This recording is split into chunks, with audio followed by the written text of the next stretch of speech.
Hey guys, this is Vicky Arsenault. Thanks for listening today. I've been really contemplating a lot what it is I am trying to accomplish with this podcast. I know that my heart is absolutely on fire to help people to learn to steward their money better so that they can actually be doing the things that God is calling them to do. It's because I work and have worked with a lot of people over the years who are overextending themselves in so many ways. They're overextending themselves financially, overextending themselves physically and mentally, and they're overextending themselves so that they don't even have time to actually enjoy their lives. And to me, this is just a tragedy. To me, we've got this one blip of time on Earth of maybe, I don't know, say we live 100 years. So say you got 100 years and you're going to be healthy those whole 100 years. Wouldn't that be fabulous? Okay, but we're here for this blip of time in eternity. And I feel like sometimes our focus is so off. Like we're supposed to have it like on earth as it is in heaven. But when I talk to a lot of the Christians that I work with, their life does not sound at all like on earth as it is in heaven. Their life sounds like it's full of strife, it's full of conflict, it's full of um, being behind and always trying to catch up. It's not having time to do the things that they actually feel are important, but they have so much responsibility, they they can't do the things that they think are important or something else suffers. I just feel like this is such a bummer, honestly. And my whole goal for doing what I do is to help Christians like to stop living under the weight of having too much stuff, too little time, and too little money to do whatever it is the Lord has um, predestined for them to do, I guess. Like He knew every single day of our lives before we even lived one of them. He knew every decision we were going to make. And then He just loves us so much. He just lets us do the things, but He has something higher and better for us. And I, for one, have spent many years pursuing that, but messing it up royally. Like, so messing it up. Honestly, I feel like my 20s and 30s, I made a lot of really awful decisions that, thank you, Jesus, God worked for good. He always does. And as I'm looking back now, like as a person in my 50s, looking back, I can see now so clearly how God was trying to direct me in other ways, but I couldn't see it at the time. I only knew what I knew at that moment. So I did what I thought was best at that moment. But now looking back, I'm like, oh, I see that. Okay. I really spent a lot of time, chasing things that didn't actually have any kind of eternal value. So now that I'm a little older and wiser, I feel like I want to be able to help people avoid the mistakes that I made.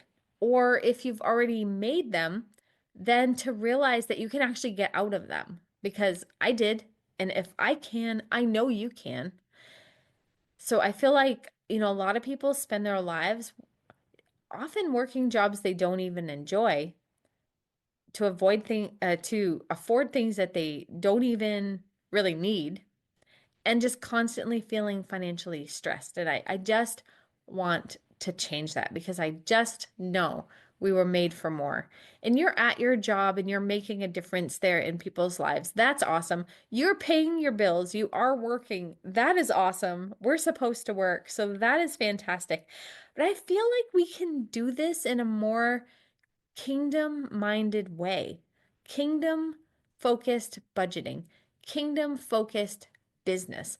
Like that our mind and our hearts are set on things above, not on the things of this world. I just want to encourage people to not be distracted by stuff, by material possessions, by things that are going to um, wither away eventually. They're not eternal. They're not long lasting. They're just temporary things. And I want to help Christians see from the Bible how to think eternally, how to not be attached to things in this world, how to take what God has given us, because everything is the Lord's, how to take what He's given us and manage it well for His glory, not for any other reason, but for His glory. Because I feel like God has called us to live in freedom in many ways, not just financially, but our time, our energy, our resources.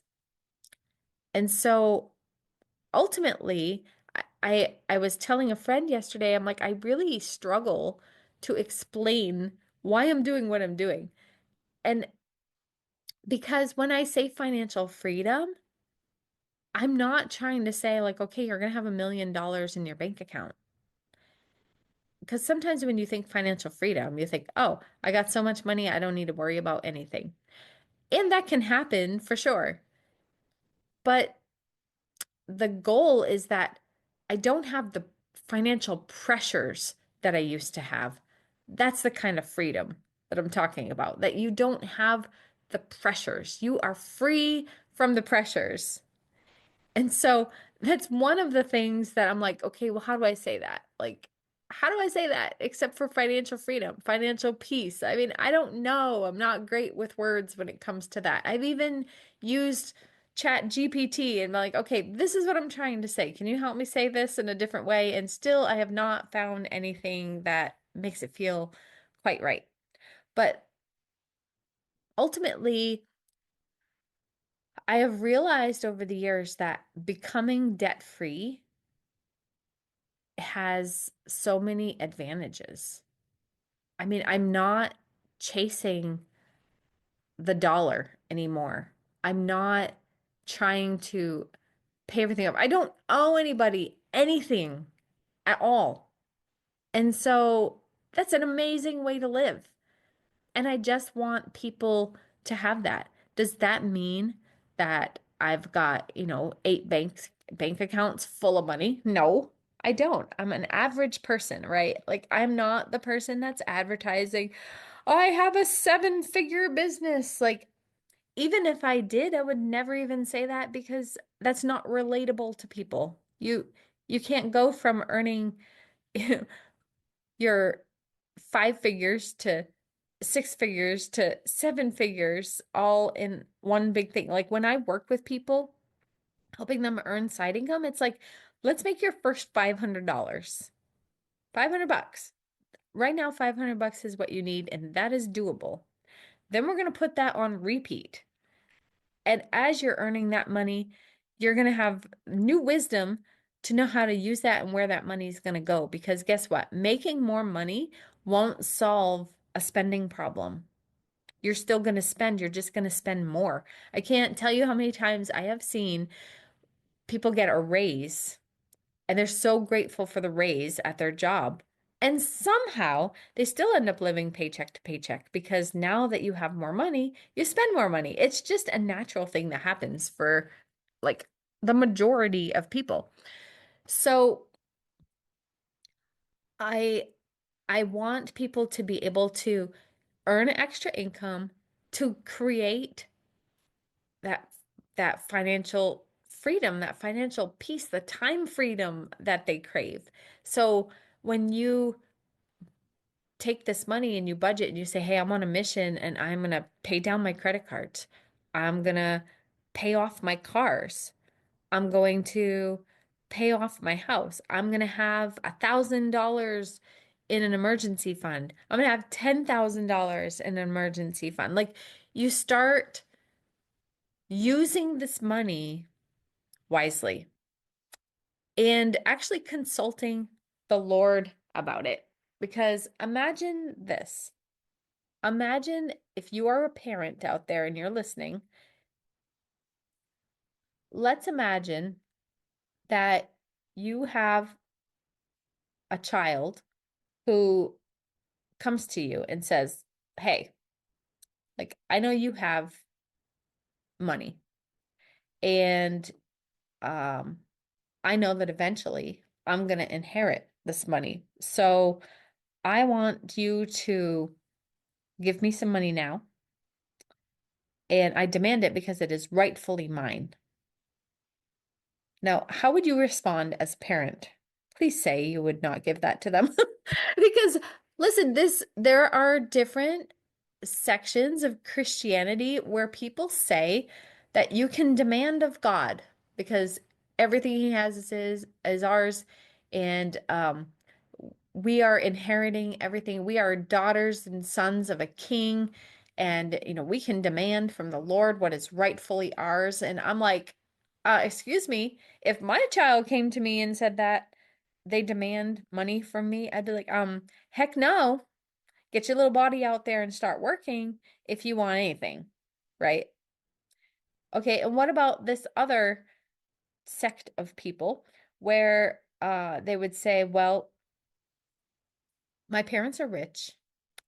I know that they're going to provide for everything that I need. So I don't really have to do anything. I'm just going to wait and see if they throw some money my way, right? Because there are people that actually think that about God. Well, God is going to provide all my needs. Of course, He is. But if you are a parent, would you just say to your kids, I mean, would you just let your kids say to you, like, well, they're just going to lay around and do whatever and you'll provide for their needs? I mean, of course, when they're children, but even then, you give children chores most of the time to teach them responsibility and all the things. But can you imagine though, like if you've got an adult child or even a 16, 17, 18-year-old child and they don't do anything, but they're like, my parents will take care of me. Even when they get out on their own and they're in their own apartment and they're just not working and they're like, yeah, but my parents they'll provide a way.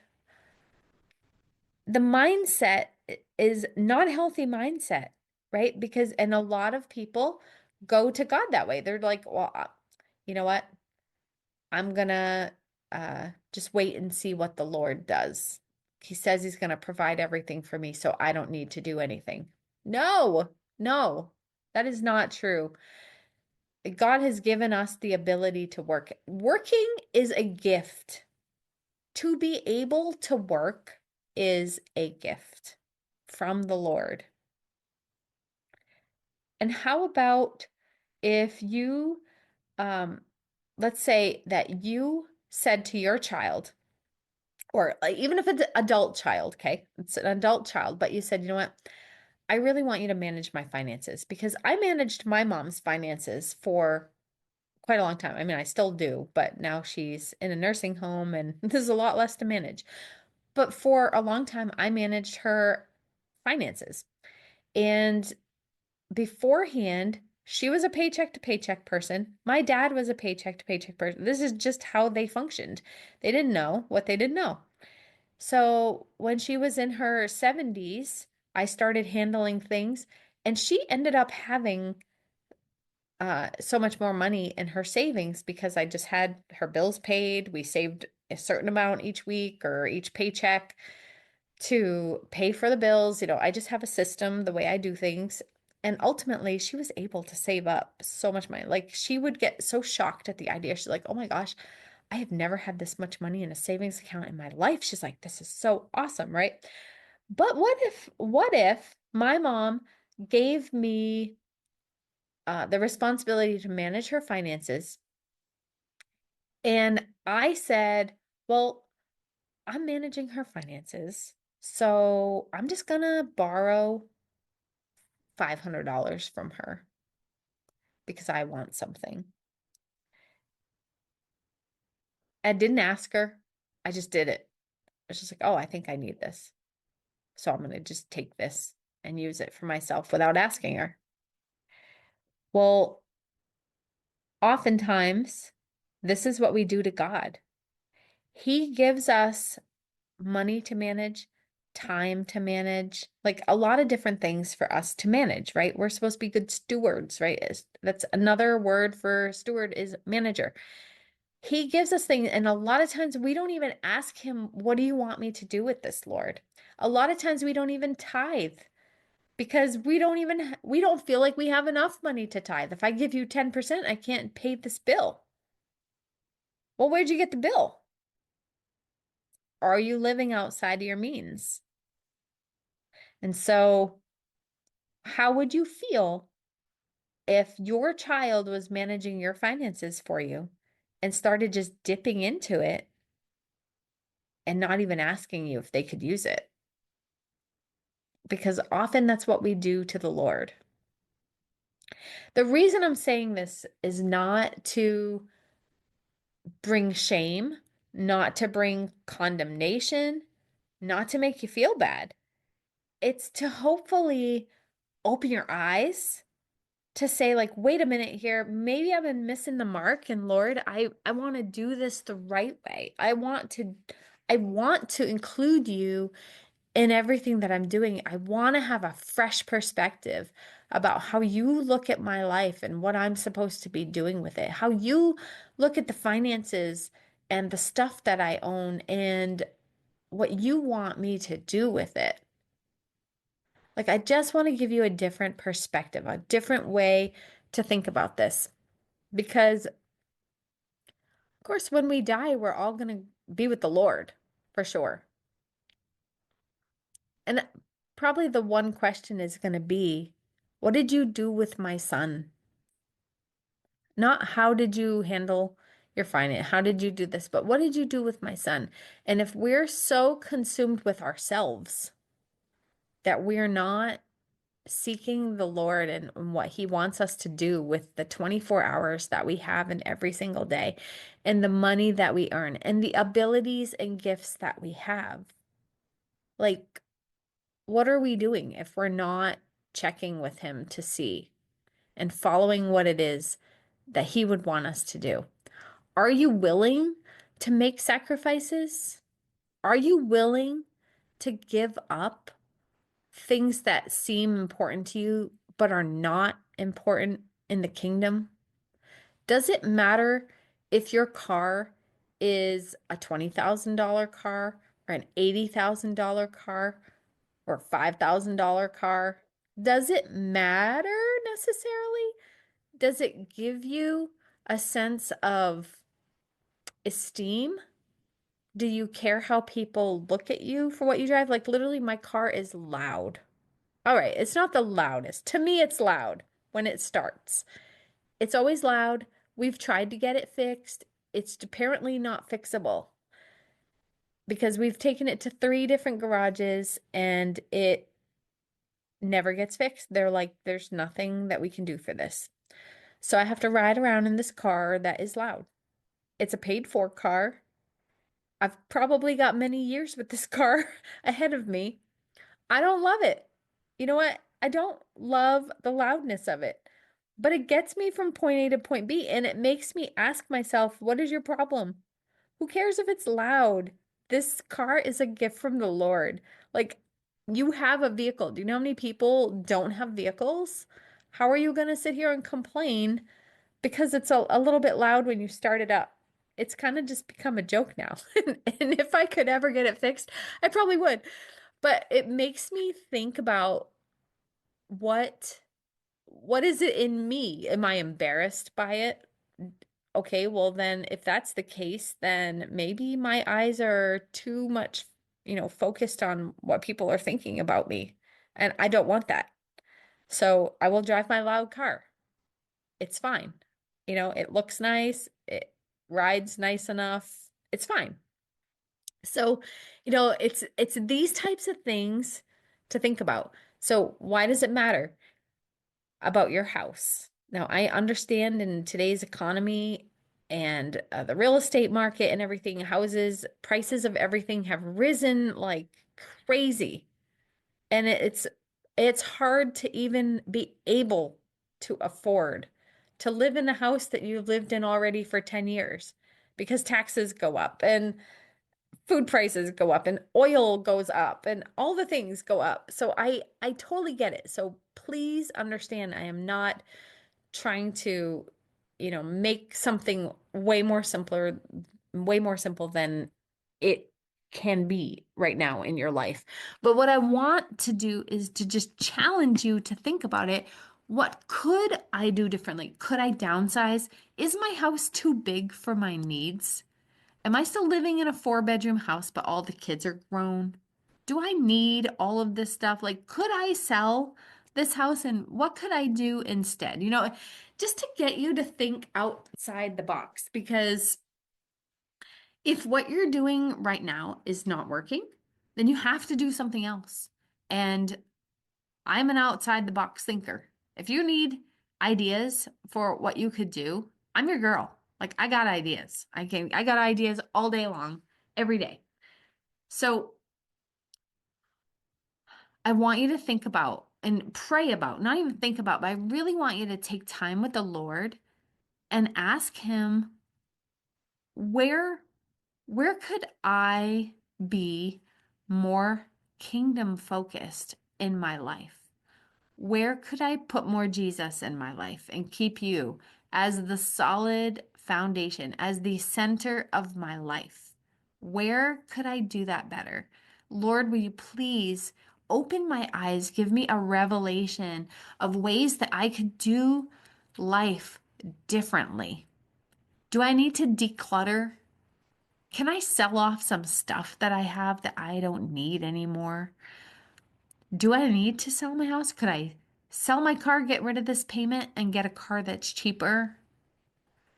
Like just asking the Lord, what is it that I could do that could change the situation that I have basically created for myself? And that's one of the things is to take the personal responsibility and say, I created a bit of a mess here. And I really want to get out of this mess. So Lord, how can I do that? What's the first step I can take in the right direction? And this may not apply to every single person listening right now. But if it does apply to you, I do want you to know that literally every morning I pray for whoever listens to this podcast because I have no idea who listens. It's one of the things you can't see. It's not like social media where you could see who commented or who did this. I have no idea. But I know God has an idea. I know God brought you to this episode of this podcast for some reason. And so I pray in the morning for listeners. I pray in the morning for anybody that's on my email list. Because if you are listening or you're on my email list, it's because you have a sense of a need and you're looking for something. And I am just hoping and praying that God is going to empower me by His Spirit to pour into you the message that He's trying to get across to you. And whether He's trying to do a wake up call for Christians everywhere to live differently, to not look like the world, to not owe any man anything or any company anything, to pay our bills, to pay our taxes, to do all the things that we are supposed to do and to do them with joy, to take responsibility for our actions, to admit, hey, I didn't do this right, but I want to do it right now. So what do I do? How can I make this right? And I just got to tell you, like, there's so much blessing on the other side of your obedience. There's a lot of blessing when you are willing to let Him prune you and to let Him do a work inside you that is going to give you more freedom in Him than you have ever experienced. I just feel like that this is a season in our lives where it is time to cut the ties that we have to the things of this world. Now, I'm not saying we don't use them, all right? I'm saying we are not attached to them. We can use everything in this world for God's glory, but we can't let it become idols. We can't let things and stuff take the place of God in our lives or take time away from our pursuit of Him and knowing Him, like truly knowing Him and knowing who we are in Him, who He created us to be. Man, I just don't want to miss it anymore. I want to be in it with Him. I want to be kingdom focused.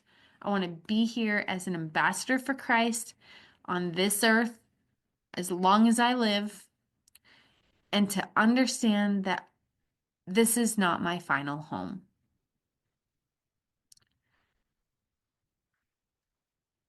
I hope that you are finding this encouraging, maybe a little challenging. I'm okay with people feeling challenged. I just know that I have an assignment right now from the Lord. And even though I don't fully, totally comprehend the assignment, I know bits and pieces of it right now. And I think it's going to become more clear as time goes on. But I really feel like my assignment right now is to help Christians be really good managers of what God has given them to manage, and to do it with integrity and with clarity